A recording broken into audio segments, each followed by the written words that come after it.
everybody. Welcome to the Sci-Fi Sisters podcast, where we give you our point of view. I'm Tamia Harper, and of course, as always, I'm joined by my sisters, Yvette Blackman-Tom. Hello. And Fran T. Hey, y'all. What's happening? Hey, what's happening, Sister Fran? It's a fun show today. We have a fun topic that we want to talk about with you today. As you guys know, we're still celebrating the 60th anniversary of Star Trek all year long. Yes. Woo, woo, yeah.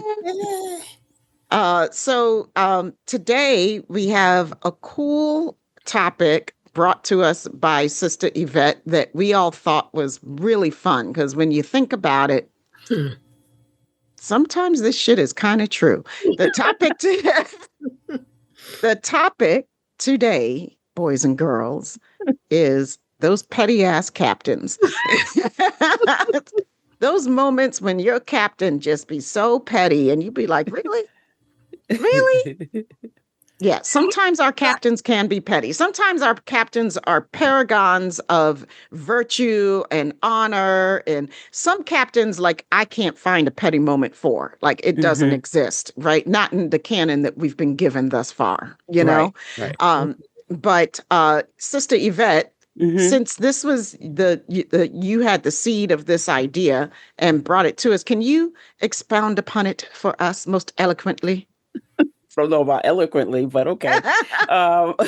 So I put out, we were looking for topics, right? So I said, how about let's each pick 3 captains and a petty moment. But we all know that some of these folks have several petty moments. So Fran is going to do 1 captain, and that has several petty moments. And Tamia and I have 3 captains that we're going to choose from. So I had a criteria. I actually looked in the Urban Dictionary, and the criteria was, number 1, making things, events, or actions normal people dismiss as trivial or insignificant into excuses to be upset, uncooperative, childish, or stubborn.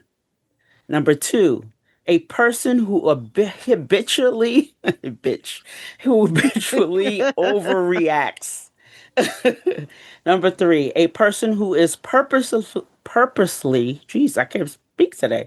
A person who is purposely childish with the intent of eliciting a reaction, sometimes a funny reaction. Number 4, an immature overreaction in relation of an in relation. Gosh, I can't get this together today. Number 4, an immature overreaction in relation of an undesired outcome. Did that make sense? Did I say that correctly? Yes. Yeah. Okay. It wasn't even sounding right to me after a while. Okay, so that's where we're going with that. And then we just kind of, I think Tamia said it best, let the pettiness commence. So that's where we are. That's where we are. Sometimes, Fran, you've been watching Star Trek longer than any of us. And so I know that there have been times, even, preceding this discussion in your day, when you were probably watching and going, say what now? So why don't you set the blank up? What's that got to do with anything? Stuff like that. Yeah, I have. Over all the series, over all the different, series and stuff. But, I, as I told my sisters, I'm retroing this year because of the 60th anniversary. So I did Kirk, y'all. I did 3 instances. I had 4, but I'm only going to do 3 instances of Kirk being pettiness personified. Okay? You got it. So there you go. Yes. The answer to your question is yes. Well, I forgot that my windows were open recording here in the city. The siren came by. I was like, oh no, we're going to be all loud. Okay. So, okay, great. So Fran, since you are the OG, and since we're starting with the originator of pettiness, hit us with one of your Kirk petty moments. Because Kirk could be petty when he wanted to. I had more, but I'm like, I'm gonna get. So the first one that I chose to do was this episode, which was me and Sabrina's favorite TOS episode, believe it or not, was Journey to Babel, season 2, episode 10. Okay. The whole opening scene was a whole vision in pettiness. Okay. The whole, when the parents came on the thing and y'all, you could have bought Kurt with a penny, blew him over with a feather when he realized who he had and who they were to spot. So he gonna try to, after all that introduction and all that, he gonna try to talk to Amanda about about Spock and his dad, about Sarek and his dad, And she's kind of blowing him off, this happened and that, but, and he talking about, but we are not warmongers. We come in peace and all that. She's still blowing him off. She said, well, she said, but, and Kurt was like, well, basically they just alike. And she said, well, no, they're not. She said they are both stubborn. And she just blew him off talking about, oh, a human trait? And then right then, Uhura interrupted the conversation and they couldn't expound on it anymore. But he was trying his best to convince her, and she wasn't having none of it. He said, oh, human trait? No. So that was his pettiness in that, part of his pettiness in that episode. Check it out. They're standing there talking about the computers and all that. And she was like, no. A human trait? No. Mm-mm. Okay, because he called them out for exhibiting this human trait. Right? No. Oh, when he said they are both stuck, because he's trying to convince her that they are so much alike, and he says they're both stubborn, because that was his last word. And she looked at him and said, a human trait, as if to say, you got to do better than that. Oh. And then that's when Uhura broke in and was talking about, the stuff that was going on the ship, because a whole lot of stuff was going on the ship, that whole episode. So, yeah. He was trying to be petty and she wasn't having it. Yeah, he was. That what he was trying to do. He was trying to bring it to her. Yes, he was. She wasn't having it. She blew him off like 3 times. Yeah. I know, right? He kept coming back for it. Yeah. I was so glad when Uhura came through. I ain't know what in the world to do. Saved by the lieutenant. She's like, I don't need to stoop to your level. Like, this is it. This is it. That's it. Yeah. So am I gonna keep round robin? Oh, okay. Yeah. Yeah. Yeah. Okay. Oh, you want me to go next? Sure, okay. why not? All right. So leading the top of my list is one that I feel like can be debated by people and has been debated by people. And I really feel like it depends on what viewpoint you take on it. Oh, I know what this one is. I know. It's a really... So leading off my list is Captain Sisko in For the Uniform, Deep Space Nine, Season 5, Episode 13. Those damn Maquis. Always this damn Maquis and friggin' Eddington. Yeah. So, this is the one where, it's all the Jean Valjean talk, like Sisko is going after Eddington. And basically, like, the Maquis have designed this weapon that I forget like exactly what the weapon does, but it can incapacitate and like make places and spaces like inhospitable to live. Like it won't actually kill people, but it can really mess up your planet, right? So they have this biogenetic weapon that they're going to use to employ against the Cardassians. And, Eddington is leading Sisko on this chase, like all over the damn galaxy. right? Eddington keeps messing with Cisco and is like, well, if I have like first he talks about like, oh, there's a lead. The way that the episode opens up is that they're following a lead to somebody who might know how to get to Eddington. But when Cisco gets to that planet, it's really a ploy. Like Eddington has already captured that person who was supposed to be the lead and was lying in wait for Cisco.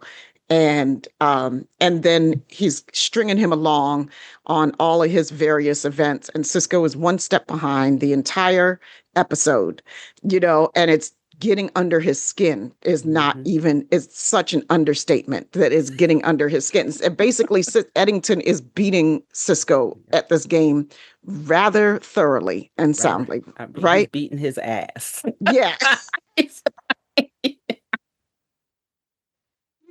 Beating his ass. Like Cisco is chasing Eddington all over the galaxy, and Eddington is always one step ahead. He's laying all these false clues and false trails, and everybody in Starfleet keeps falling for it. And Eddington and his Maquis people are someplace else doing something else. And so the issue becomes like Cisco becomes more and more obsessed throughout the episode. But it's not, and this is where it gets debatable. Like some people, if they talk about this episode in really simplistic terms, they're just like, oh, it's like Cisco's, like Cisco is Ahab and he's going after his white whale, which is a gross oversimplification because the fact of the matter is they get this intel that the Maquis have this biogenetic weapon, because Cisco's ready to turn it over. He's working through his feelings and his emotions about it because Starfleet says, yo, you're not in command of this hunt anymore. We're going to give it to these other people, and Cisco was pissed, because Eddington is his. But then they find out about the biogenetic weapon and they find out that they're actually still the closest to be able to obtain. So, it's not just like Cisco's pride being wounded that compels him to chase Eddington all around the galaxy. There's a bigger thing at stake. However, what becomes the petty part of this episode is like the Maquis are just using this weapon. They're using it like on territories, right? Like they're not doing like entire planets and stuff. They're just like hitting little pockets of where Cardassians are living and making it inhospitable. And like the Cardassians can move to another part of the planet or something, like they can, they're just harassing them basically with this weapon. Yes. Right. That's the word. Definitely. Right. And they're not causing any bodily harm. Like they're not killing anybody. They're just being like, it's a pretty ingenious guerrilla tactic, actually. It really is. Well, they're the Maquis. Right. But so Cisco can't find Eddington. Cisco's chasing all over the galaxy. He finally catches up with Eddington. Eddington's not giving in, and Cisco is not having it. And he has to force his hand one kind of way or the other. And they realize, they talk about what's Jean Valjean? His name is Rob. Yes. It's not the Hunchback of Notre Dame. That was the other Victor Hugo. No, it's Les Mis, right? And and Jean Valjean is hunting down the man for stealing a loaf of bread, right, for 20 years. And that the man is hungry, had to feed his family, right? He steals a loaf of bread, right? It's not necessarily a fair comparison that Eddington makes between the Maquis and these characters, but not at all. Right. Thank you. Not at all. But it is the working metaphor of this whole episode, right? So Cisco's discussing it with Dax, and he's like, well, I think he's like, I've been looking at this all the wrong way. He's like, I thought Eddington was saying that I was Jean Valjean, but he's not. He sees himself as Jean Valjean. I'm the bad guy. Right. And he's like, so if I'm the bad guy, I need to play the bad guy. Then I got to play the part. I got to play the part. And that changes. Gotta play my part. Right. That changes everything. So what ends up happening is that, Cisco chases down. He's like, okay, so the Maquis are using this weapon to harass these Cardassians. Turnabout is fair play. But Cisco takes it way beyond that. He finds the planet where the main Maquis base is, right? he poisons the entire atmosphere of the planet. So Better run. The planet, these people got to get out quick and fast and in a hurry, and makes the planet uninhabitable for 50 years. Yep. So that, my friend, is what's called a little bit of overreaction in retaliation of an undesired outcome. That would be number 4. Yep. That would very be it. squarely. Yes. I mean, super fuck. I mean, like, but you know what? He obtains his goal. He does. And he gets, and Eddington surrenders, you know, and it basically breaks the back of the Maquis. And so then we don't have to deal with their damn foolishness. Yeah, we're done with them. You know? Well, yeah. I mean, because they were getting too bold. I mean, yeah, they were just. Because it was going to continue escalating. Like if Eddington, Eddington, like somebody else who could rank with Eddington in the Maquis was not going to be level-headed and stop at using a weapon like that to just harass people. Somebody was going to escalate it to it's okay to start killing people. Yep. I mean, the Maquis have already killed people. Yep. Yeah. So, you know, so, okay, now debate amongst yourselves, petty or not. It was petty, but that was justified. I think it was justified. Yeah, it was justified, but it was a also war tactic. I mean, that was all, you know, I don't care what Eddington said. Why didn't the Federation just leave us alone? How is that possible? After all the stuff they done do. How is that possible? You guys all agreed to that contract or whatever, that treaty. You know, all of you guys agreed to it. It didn't turn out the way you wanted, so now you're mad, and now everybody in Starfleet who can't be captain or who had a bad, you know, whose wife died is now part of the Maquis, and now you guys want to be heroes. I'm like, give it a break. You know how I feel about the Maquis, so right. And you know, and Sisko makes a great point. You know, he says like, you betrayed your uniform, because like Eddington's trying to tell you, can't you see what's happening? Eddington says you're becoming everything that you're supposed to be fighting against. And Sisko's like, I'm not having it. And like at this point, he's apoplectic. Like you could literally see his head about to explode off of his shoulders. He's popping out in his neck. Right? He's becoming a meme. Yes, exactly. Like in front of our very eyes. Yes. And he screams at Eddington. He's like, you betrayed your uniform, you know, and hence the title, you know, you know, and so, you know, it's because it's more about like, you know, Sisko, Eddington is a personal splinter and thorn for Sisko, not just because he made him feel stupid because he kept being a step ahead of him, but because he was a traitor. Yes. He's a traitor to Starfleet. He sold secrets. Yep. You know, he purposely gave an opposing foe like sensitive information in order to do harm, and he took an oath. When you sign up for service, and of course I'm speaking as one who has not signed up for service, but I know goddamn good and well what an oath is and what it means to take an oath, especially in service, you know, and that is something that you should never betray. If you betray, I mean, so Sisko has a right to be apoplectic. I agree. In my opinion. Period. So that's my opening pettiness, but it's, you know, like I said, it's a debatable one, but it's often listed as one of the things because he didn't have to do a whole fucking planet. He really didn't. But it was effective and it achieved the means, but it was a whole planet, shorty. Yeah, we had to. The writers were like, "Yeah, we have to be over with this Maquis. We have to get rid of them. We have a war to do." Did you see War Space? And he said, "Did you hear what I said? I said fire." You're right. Okay. Wow. Okay. Wow. Even the Klingon was like, "What?" Right. Like, oh, we're doing this now? Oh, I see. Okay. Oh my goodness. Oh. Wow. Oh my goodness. All right. Okay, Yvette, what's yours? So mine is wow. Um so my first captain is gonna be the Catherine Janeway.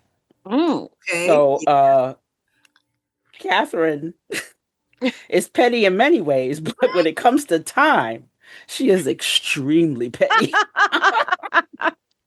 So the evidence I'm giving for her pettiness, for there's many of them, but I'm gonna work with this one. Endgame. I mean, you can't get more petty than Mm. Endgame. The whole Mm. the whole goddamn episode is about being petty. Oh gosh. So this was season 7, the series finale. So season 7, episode 25, 26. Um, the teleplay is by Kenneth Biller, who we love, and Robert Doherty. The screenplay was from Rick Berman, Kenneth Biller. Did I say that right? Yes, Mhm. Kenneth Biller and Brandon Braga. And the director was Alan Croker. So, years after Voyager returns to the Alpha Quadrant, Admiral Janeway resolves to alter the past in order to help her crew get home sooner. That's a simplification. Mm. Yes. Yeah. Okay. So we're going to go back to my number 2, which is a person who habitually overreacts. Mm. Okay. So Admiral Janeway, future Janeway's response to a disappointing timeline is steal future technology, Mm. violate temporal law, Mm. travel through time, alter galactic history. Overreact much? Mm. That's that. I mean, she didn't like it, so what the hell? Let's change it. And then number 4, an immature overreaction in retaliation of an undesired outcome. Future Janeway receives an outcome she doesn't like, and instead of accepting it, she decides the timeline is wrong. Then she retaliates against reality itself. So she even tells her younger self, when younger Janeway calls her out on disregarding the temporal prime directive, she tells her, "Take my advice. It's less of a headache if you just ignore it." Ah. And I'm like, Oh, yeah. Just that ignore it. just ignore it. I mean, this one, those are like petty moments, but I mean, just like with Cisco, there's a reason for it. She does save lives. She gets Voyager home sooner. She fixes the suffering that came with that timeline, like with Mm-hmm. Tuvok, and I think Chakotay died too, if I remember correctly.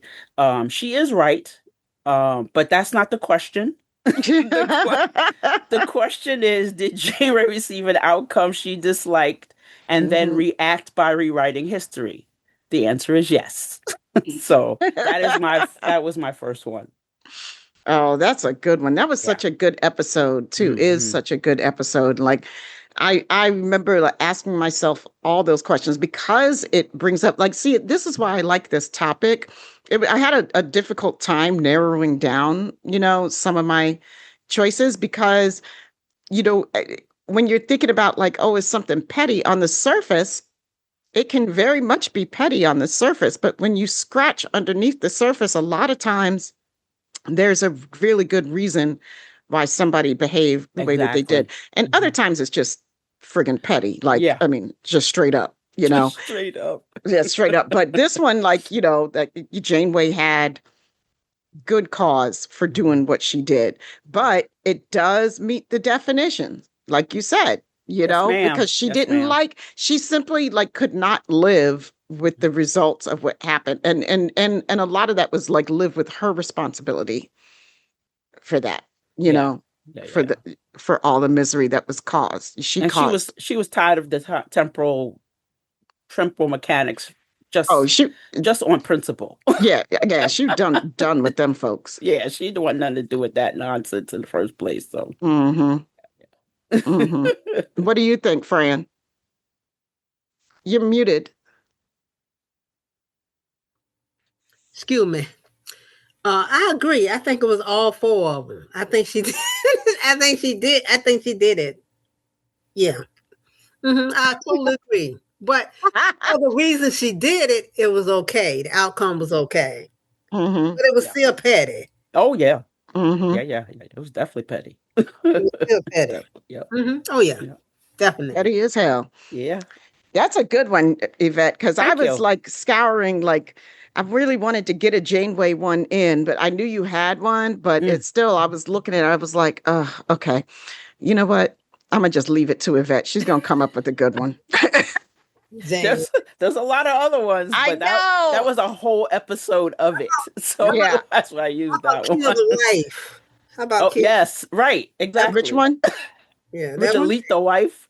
Kill the delete. Oh, kill the wife. Oh, No, it delete. was not killer. Not killer. No, delete. Delete the Delete wife. the wife. Delete Yes. That's a throwaway line. That was petty. Ooh, child. Mhm. That was petty, but That was a- that's why I wanted to go for a whole episode though. Mhm. Tamia, why don't you go again? Oh, okay. I thought it was Fran's turn, but I'll go Yeah. again. You want to Yeah, it's keep going Fran's that way? Okay, go ahead. Yeah, Fran. let's do that. All right, cool. Okay, y'all. My second one is, of course, it's Jimmy. And the episode is Mirror, Mirror. Okay. However, I'm talking about the Mirror Kirk that came here. Okay, came to the He Prime was a universe. total petty, all screaming, holler, I'll make you this, I'll make he got all of these. He hit all these. Making things event or action normal or dismissed as trivial or insignificant into excuses to be upset, uncooperative, childish, or stubborn. Remember they were trying to put him in a place. What you think? Said, let me go. Yeah, let me say something about the uniform and everything. Then a person who habitually overreact. He overreacted that whole episode. I'm talking about the mirror Kirk now, not the one in the alternate. The prime Kirk. Mhm. And it says a person who is purposely challenged with the intent of eliciting a reaction, sometimes funny. He was pretty much hilarious in that episode. He was funny. I'm like, oh my God, look at him. He remind you of somebody. He remind you of the idiot in the White House. And an immature overreaction in retaliation of an undesired outcome. He was just all over the place, y'all. I'll go, what do you want? I'll give you your own command. And of course, Spock just standing there looking at him like, what is this fool? He knew wanted, He said, what the heck? This man in this episode was nothing but petty from the time he opened his mouth to the beginning, all the way till they got him back to the end, because he wasn't having it. He was promising and all that stuff. He was 2 years old. He was throwing a tantrum the whole time. And for the outcome of what he wanted. That was it. The mirror one. That's a good one.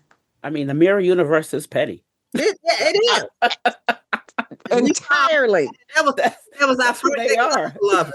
That was our first example of it. Yeah. Mm-hmm. Yep. They petty. I mean, Yep. And I mean, they showed us back then exactly how Yeah. petty they were, right? What the deal was. That's right. So, Yeah. so y'all think I love it. yeah, Mirror Kirk. I'll give All you I your remember money. is I'll give you money. I I'll always do say it. that. I mean, like, let me go.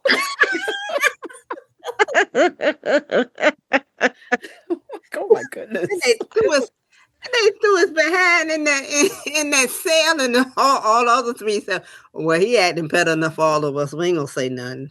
So, he was captain. That's hilarious. Hey, I mean, what can I say? There you go. She said done. Done. Done. They did show us the way. Like I actually looked into Lorca for a little bit. Like, because Lorca was petty as hell. Lorca had a He's my man. I have him on my, because remember I had 6. He was one of them. Yeah. But yeah.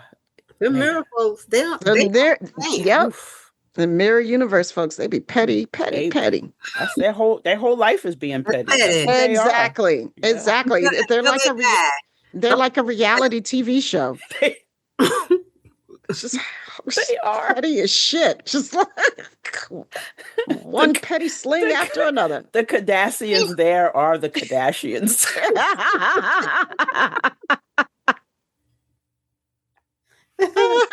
They got the Real Housewives of Vulcan. I mean, the Real Housewives of Romulus. Yeah, that's the place to put them.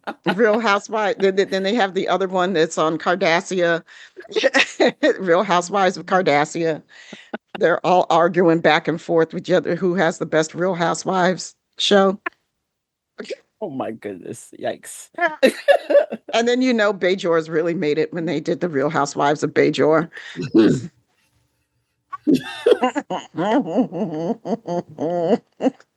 So arguing about which bitch is close enough to Kai Wynn. Yeah. And then Bajoras can be petty. Yes, they can. If you want to do a race that's petty, it's they up there. I like to profit in here and there, right? Profit in there. Yeah. Some of our most supposedly spiritual, societies are petty as hell. Vulcans are petty. And they're supposed to be so spiritual. Bajorans can be petty as hell. And they're supposed to be so spiritual. There's some two petty people, boy. Goodness gracious. Kardashians really don't give a hoot. No, Kardashians don't give a hoot. They don't. They don't make protestations about being supposedly being one thing or the other, except for the best, quote unquote. They just know they are and keep it moving. That's right. They're like, I don't give a damn what you think. Right? Just, whatever. So why didn't build a statue of me? Oh Lord. Yikes. Oh Lord. Okay, Yvette, what's your next one? Oh, I thought you're next. You're next, Tamia. Oh, I'm next. Oh, right, Yes. right. Oh, I'm sorry. See, y'all just got me all Okay, confused. I'm sorry. That was me. I messed that up. I know. Okay, so my next one is a pretty fun one. Well, fun for me. It's not too serious, And my next one is Captain Archer. Oh, Shout out to Enterprising Sisters, but we haven't covered this episode yet. We're getting to it, and it's season 2, episode 5, A Night in Sick Bay. And this is when Archer spends the night in sick bay after Porthos falls ill with a deadly virus following a visit to an alien planet. Now, here's the thing. They go down to this planet. The people have a lot of rules. They have already offended the people once when they went down to this planet by eating in front of them, eating lunch. So apparently, so nobody takes the time, though, to learn what else might offend these people. So again, what we're seeing is that if you listen to Enterprising Sisters over on Patreon, you will notice a theme, and you should be coming to listen to Enterprise Sisters over on Patreon, because there is a theme developing, and the word is hubris. The hubris of humanity, and Captain Archer especially, and they're boldly going forth like friggin' idiots throughout the damn galaxy, not knowing a damn thing and not bothering to listen to the one person on the ship who does know. Stomping on all the plants. Stomping on the plants, bringing a damn dog on away missions. A dog? To a foreign place. So here they go. They're going down to meet people for the first or second time. Second, yeah. And apparently, Archer just can't not bring the dog. What does a dog do when a dog go place, especially a boy dog? They pee. They mark territory. It's new. That leg goes up. It's a new place. I got to let everybody know I've been here. And what does this dog do but pee on these people's sacred tree? And like I've been saying since the first time I saw Archer take a dog to an alien planet, the dog catches something, right? And then he's sick. So Archer, though, with his petty ass, spends half of the episode blaming these people for his dog getting sick. Like it's all their fault that his dog is now dying. And I'm like, you should have kept the dog on the ship where the dog belongs. Like it was so ridiculous. I wanted to throw my shoe at the TV. Just like, I just got so tired of it. Archer, like I can't. He's so. And then I think Tucker like told Archer at one point, he's like, well, you're the trained diplomat. Take the high road. There's got to be some way you can kiss and make up. Because when he does, the people give him, they're telling him that they're offended. They're telling him that they're mad. And what makes it so petty is that it's not just that he spends half the episode mad at them about his dog getting sick, is that he spends half of that time willfully resisting, knowing what he can do, that he should be taking the high road as the captain. He should be apologizing to these people and he should be finding a way to make it right, but he will not. He refuses to do that. So he's purposely childish. Yeah. And he was also immature with an overreaction and in retaliation of an undesired outcome, because he was just being like a child, like stomping his foot and like, no, I'm not going to do it. And my dog is sick and I'm mad at you, and he was petulant the whole time. He was uncooperative, childish, and stubborn. That was him. So actually, it's like, check. Yep. I'm like, so it really got on my nerves, like this whole episode. Like, Archer, you're supposed to be the captain. You're supposed to be showing everybody that there's a better way. You caused the situation. You don't want to accept responsibility for it, and you don't want to make amends for it either.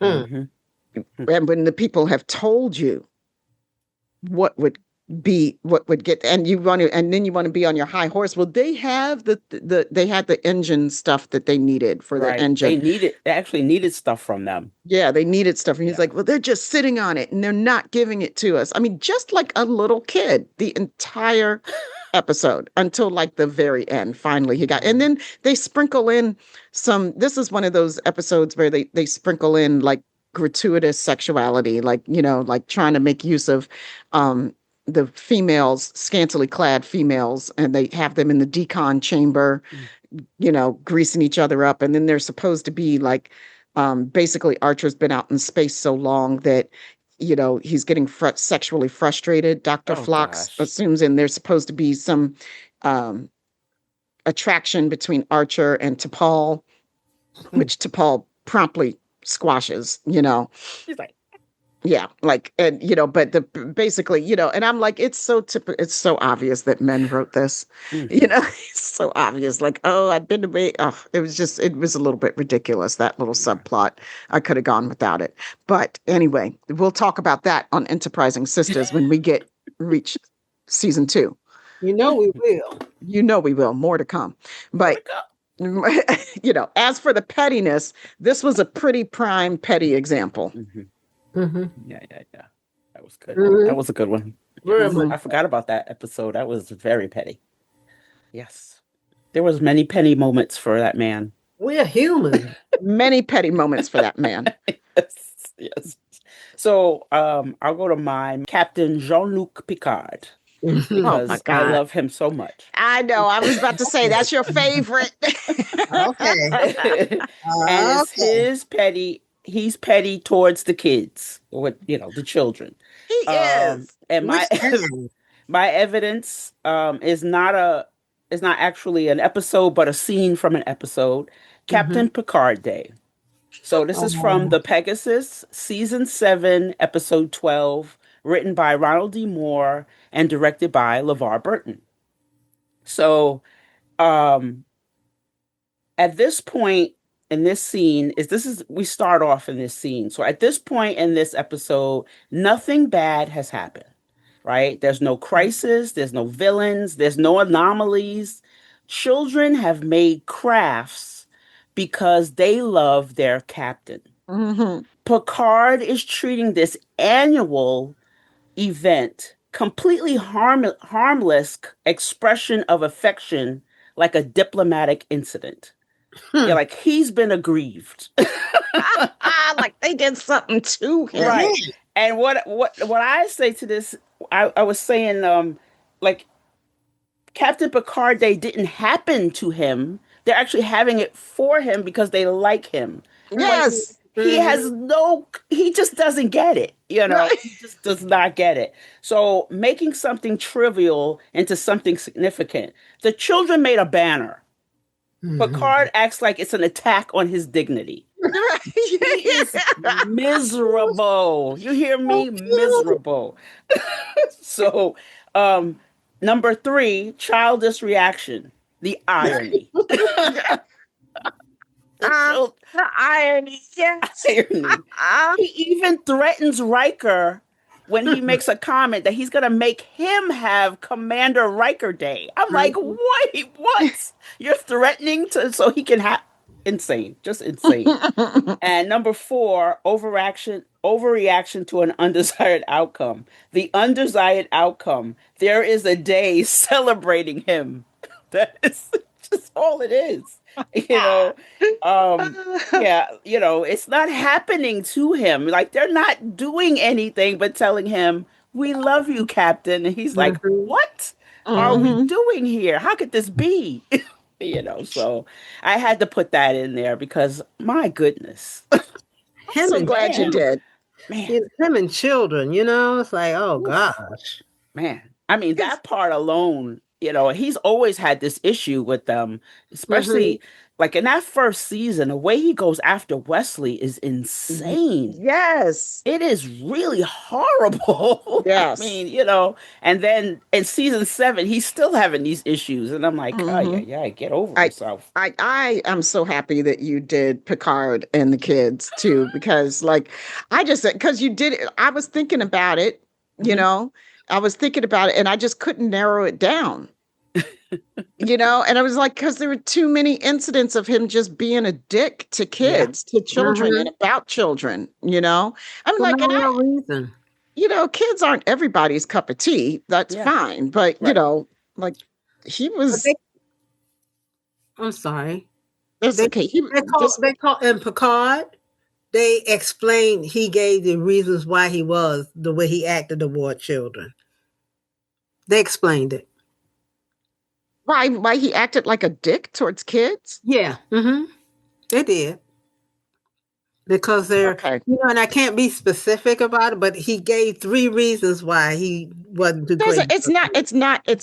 He gave 3 excuses. It's not. He gave excuses. Well, he gave excuses. I'm saying, they addressed it in Picard, but that was, how many years after TNG aired? Like all we know, like that was them looking back and trying to retcon some stuff that they wrote. But they did in the beginning. They wrote a character who was cantankerous and childish himself, in the way that he behaved towards children. It's from the first episode. Children should not be. Oh, I know, Fran. I'm not talking about you. I'm talking about them. Yeah.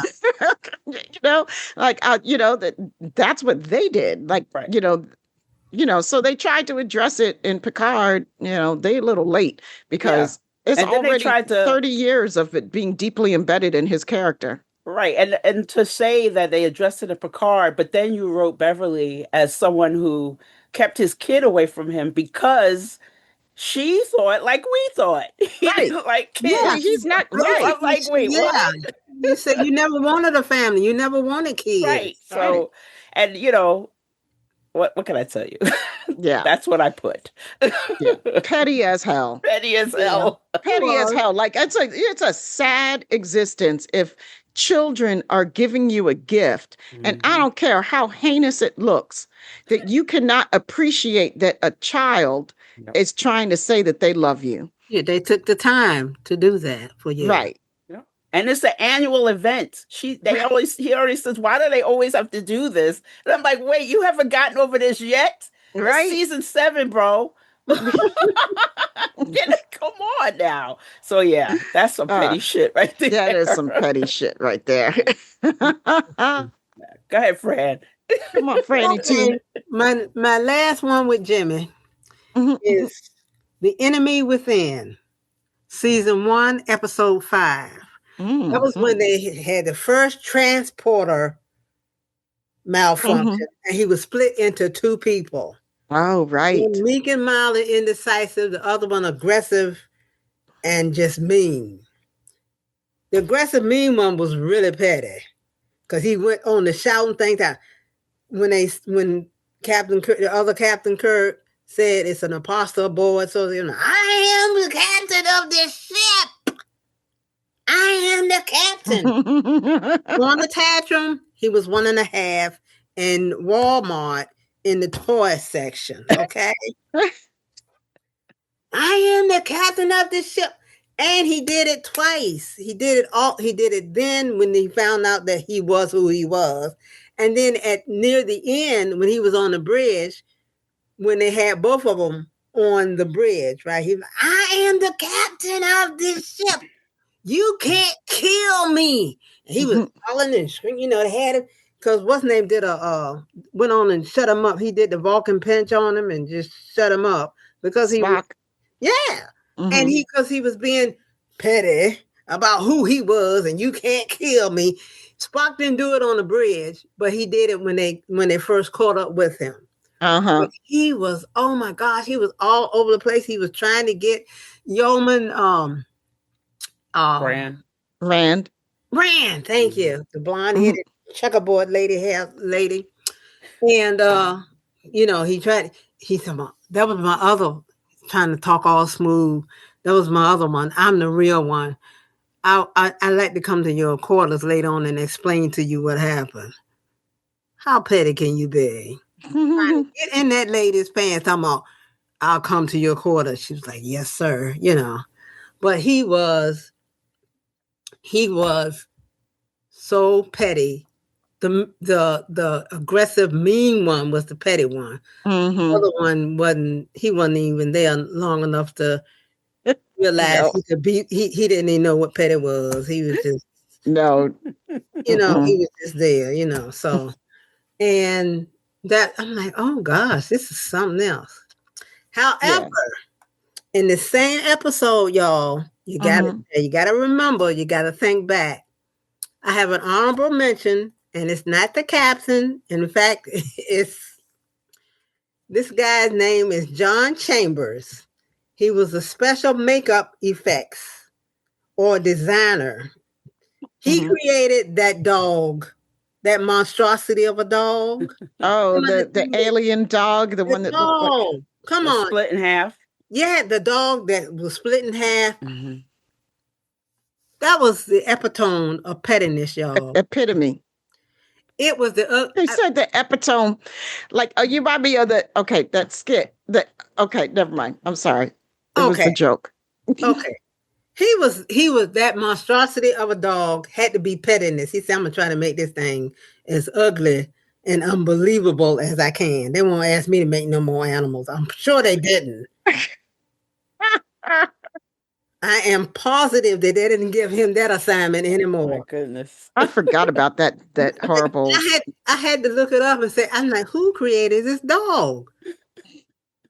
He gets an honorable mention, even though he's not a captain, but that dog was it, y'all. Y'all know it was. Y'all know it was. So there you go. Petty for Enemy Within with another dog. Wow, that's a lot in one episode. Yeah, I can see like that. The evil captain was definitely had his petty moments in that all up and down that ship. I mean, and including like using his place in command with Rand. With Yeoman Rand, like that was bad.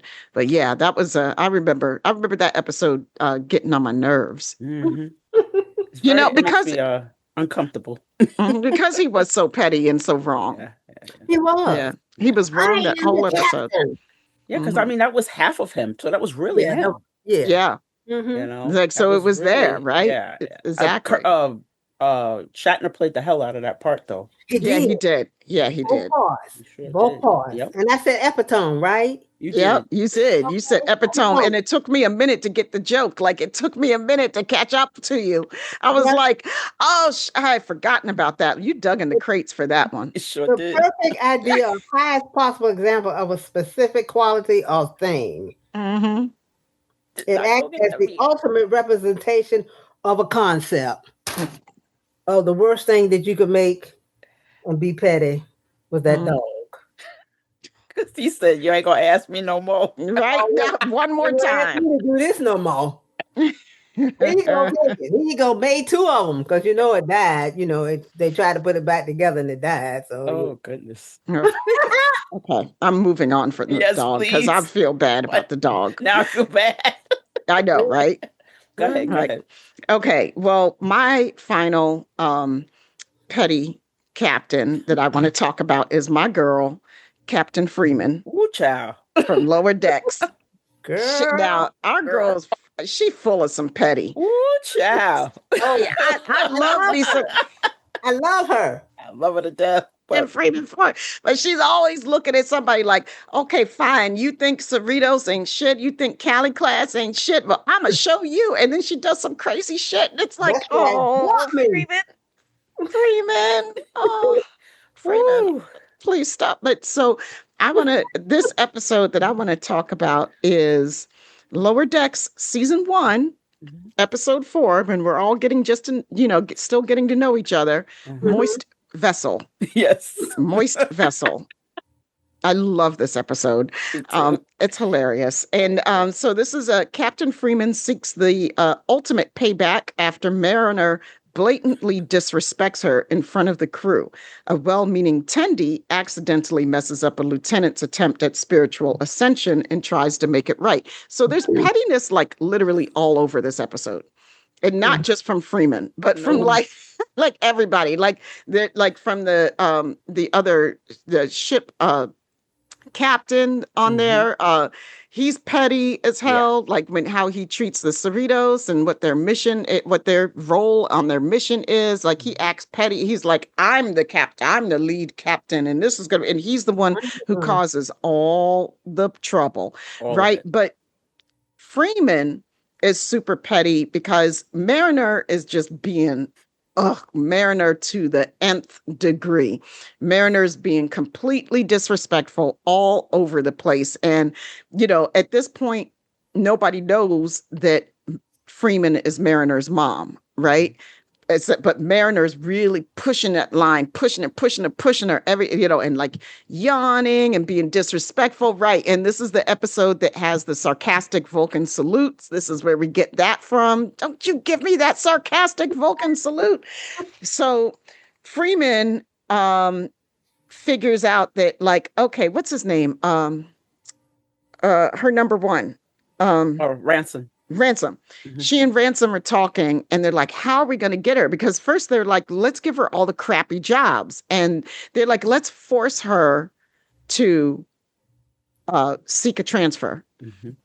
And they're like, yeah, that's a great idea. So she's petty as hell. Like, so they give this child all the worst jobs on the ship to try to so that she'll get to a point and she'll be like, this sucks. I'm going to go to another ship. Right? Because she doesn't want to transfer her own daughter, and Mariner, of course, rises to the occasion and has fun wherever she is. So she makes it fun every single crappy job they give her. And they're like, oh, this doesn't work. The master stroke of pettiness, I simply love.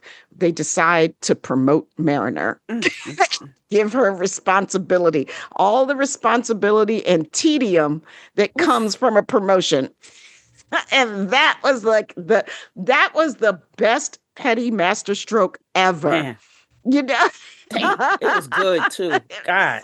Good. Because all the tedium was insane. Right? Endless meetings over nothing. Let's have a meeting about redecorating the office and what type of furniture we're going to sit on. Freeman was like, buckle in.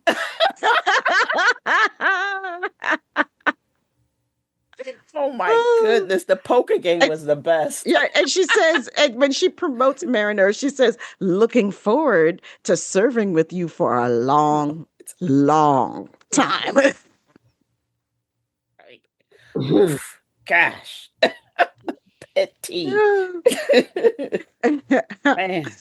Yeah, Mariner said, she's like, "I know what you're doing here." She's like, "And it's sick." And she's like, "What I'm doing?" She's like, Freeman says, "I'm doing exactly what I need to do. It's called being a captain." And Mariner goes, "No, it's called being a dick." That's like, that sums up the episode perfectly. Oh yeah. Oh goodness. Those God, two. I missed that show. Me too. I know. Those two. Oof. But see, Freeman has a history of pettiness too. Like we said, like she was petty with that Captain Gomez. Like she was continuously in competition, unnecessarily. So you know, mean, buffer time. Buffer time. Not approved, but like all of her pettiness came out of a place of trying to prove that the Cali class was good enough, you know, and better than people expected them to, right. But she would go overboard quite a bit. I mean, buffer time. I mean, I'm sorry, that's a perfect example right there. Oh my goodness! Wow, I love her though. I know. Me too. Oh my goodness, like, that's my girl. Yeah. So she's a fun petty. Yeah, she is. She is fun. So, my last one. It's all four. Oh Lord. Okay. Strap in. Buckle up. Because my most petty captain in Starfleet is Captain Solak. He is petty over something old, right? So my evidence is the episode "Take Me Out to the House Suite," season 7, episode 4, written by Ronald D. Moore and directed by Chip Chalmers. When Captain Solak of the Federation starship Tucumbra challenges former classmate Cisco and his crew to a game of baseball, Cisco refuses to lose to the arrogant Vulcan and begins to take the game too seriously. Okay. Number 1, making something trivial into something significant. Cisco challenged Solak to a wrestling match when they were cadets. Cisco lost. Handedly. He got a separated shoulder and 2 cracked ribs. Solak won, but 10 years, 2 months, 5 days later, he is still mad that Cisco had the audacity to confidently challenge his worldview that Vulcans are superior. Petty ass Vulcans. Say it with me, kids. Vulcans. Can't live with them. Can't kill them. Okay, so number 2. Number 2 was, what was number 2? A person who habitually overreacts. Ooh, I got a list. So he congratulates Cisco on winning the Christopher Pike Medal of Valor. Immediately, he makes the point to remind Cisco that he's won it twice. Okay. He consistently publishes papers on it, even after they graduated, using the wrestling match to prove his point that Vulcans are superior. So he's not letting it go. So, and baseball stopped playing professionally in 2042. That means he learned the game, he taught it to a ship full of Vulcans, or he went out and recruited 26 Vulcans that knew the game just to make his point that Vulcans are superior. Number 3. What was number 3? Number 3 is a person who is purposely childish. Oh boy. The baseball challenge is designed to get a reaction from Cisco. Let it go, bro. Just let it go. He's not doing it. Solak knows exactly what he's doing. Remember, so I was like, remember that thing that happened years ago I'm still thinking about it. Anyway, let's play baseball. He's like a troll. He's trolling. It's like a very Vulcan troll that he's Worse. going, provoking every emotional response that he can get out of a Cisco. I mean, he planned this. Mm-hmm. I mean, just childish, right? Childish in the extreme. Right. Number 4 was an immature overreaction in relation of an undeserved outcome. He did not like being challenged. He did not like being contradicted. He spends years building towards this rematch. He won. He did not lose. Right. Again, he didn't lose. Did not lose, right? Handedly. Right. This is a retaliation. Just very, very delayed retaliation. That guy. Oh my God, he's the worst. He's just, man. When I actually looked through that, and because I was looking for petty, and I was like, "This, I know there's Vulcans," and the Vulcans are Vulcans are extremely petty. So when I was actually reading this, I'm like, so this guy won, because for some reason, why did I think? At first, I was thinking Cisco won. And I was like, wait a minute, Cisco lost. What is both going times. on Right, here? like Right, exactly. both times. Both times. My homeboy was still petty, even though he won, he still was petty. Yes. Why are you yes, celebrating? very much so. Why Very are you much so. celebrating Yes. a loss? Right. I mean, Cisco's over here, raising a family. He's a war hero. He's the emissary of the prophet. Ain't nobody thinking about you in that wrestling match, shorty. Guy. Like nobody. This guy is plotting a baseball game. Right. Like, so offended that he knows he's gonna win. He knows it. Like, and so offended that he's not the center of Cisco's universe. Like, like it's eaten him up all these years. That how dare you challenge a Vulcan? We're never wrong. Never. We're always so upstanding and oh my gosh, moral. Yeah.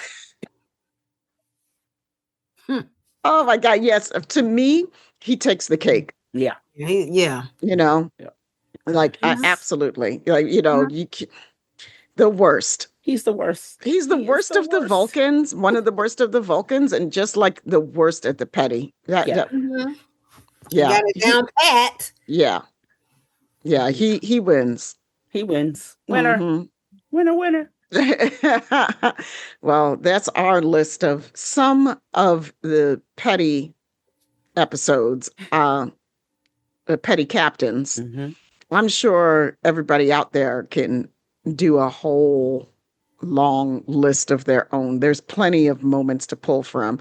On the flip side, there are some captains that I had zero pettiness that I could find on their behalf. Like none for Michael Burnham. I couldn't find any, but I mean, I would be open to discussion on it, but I'm just saying I couldn't immediately think of any. I had a hard time finding petty for her. I had a hard time finding petty for Pike. I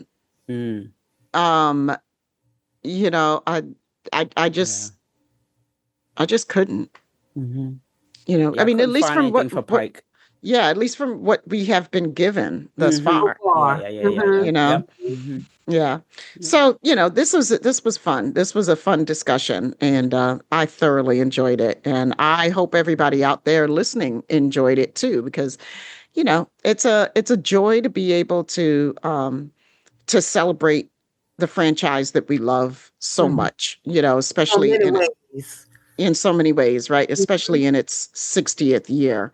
And so, Yvette, do you have, you want to tell people all the wonderful Sci-Fi Sister things? Thanks for listening to the Sci-Fi Sisters podcast. During the 60th anniversary of Star Trek, we're honored to continue celebrating the franchise we love and to have named 2025 Best All-Around Star Trek Podcast by Trek Movie. Thank you. Join us on Patreon at patreon.com/Sci-Fi Sisters and be part of the mothership. Join the conversation in the Sci-Fi Sisters Book Club on Facebook.